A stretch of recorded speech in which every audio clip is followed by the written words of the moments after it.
Saya di sini akan menjelaskan sedikit tentang tokoh Muhammad Iqbal, yang mana Muhammad Iqbal itu adalah tokoh Muslim pada abad 20 yang terkenal di berbagai bidang, diantaranya bidang politik, filsafat, sastra, dan agama.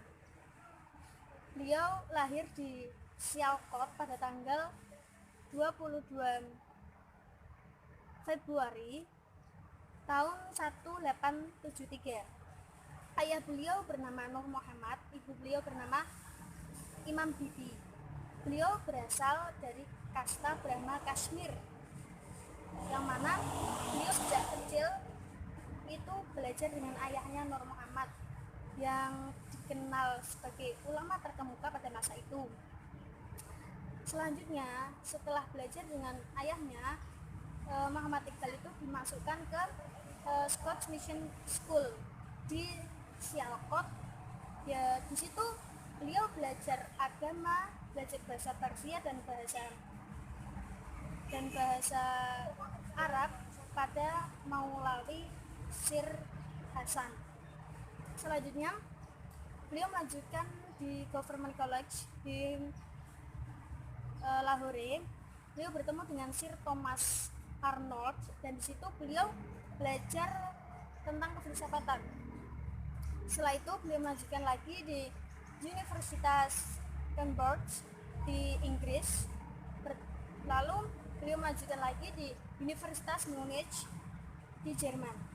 Pada tahun 1930 beliau mulai terjun ke dunia politik, dan pada tahun itu pula beliau ditunjuk sebagai Presiden Liga Muslim.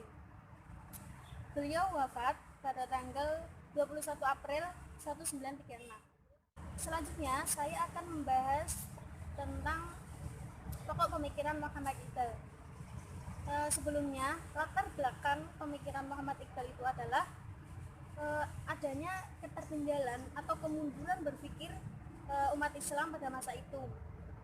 Dasar pokok pemikiran Muhammad Iqbal itu adalah ego, yang mana menurut Muhammad Iqbal itu adalah manusia itu adalah suatu susunan kesatuan daya energi atau komponen daya-daya yang menjadi beragam susunan, yang mana salah satu dari susunan itu terdiri dari energi-energi tersebut, yaitu adalah ego. Ego itu dibagi menjadi tiga: metafisika, estetika, dan etika. Pemikiran dari Muhammad Iqbal adalah berpikir dinamis, yang mana dinamis itu adalah bangun dari tidurnya. Jadi umat Islam itu harus bergerak, jangan berdiam diri saja. Jadi harus berpikir dinamis dengan mengembangkan ego-egonya. Maka dengan begitu akan menciptakan sesuatu atau memunculkan sesuatu.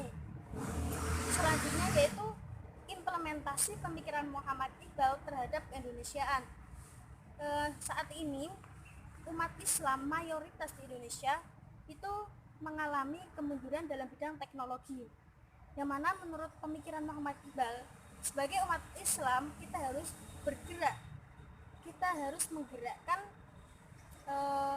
inovasi kita, kreativitas kita untuk memunculkan atau menciptakan sesuatu agar Indonesia tidak mengalami kemunduran atau ketertinggalan dengan negara-negara lain.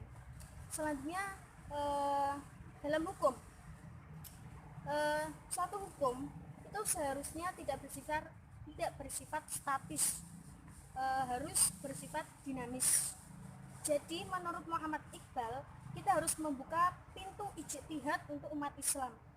Dengan membuka pintu ijtihad tersebut, maka hukum akan bersifat dinamis. Jadi dengan hukum yang bersifat dinamis tersebut, umat Islam di Indonesia akan memecahkan masalah sesuai dengan perkembangan zaman. Terima kasih. Wassalamualaikum warahmatullahi wabarakatuh.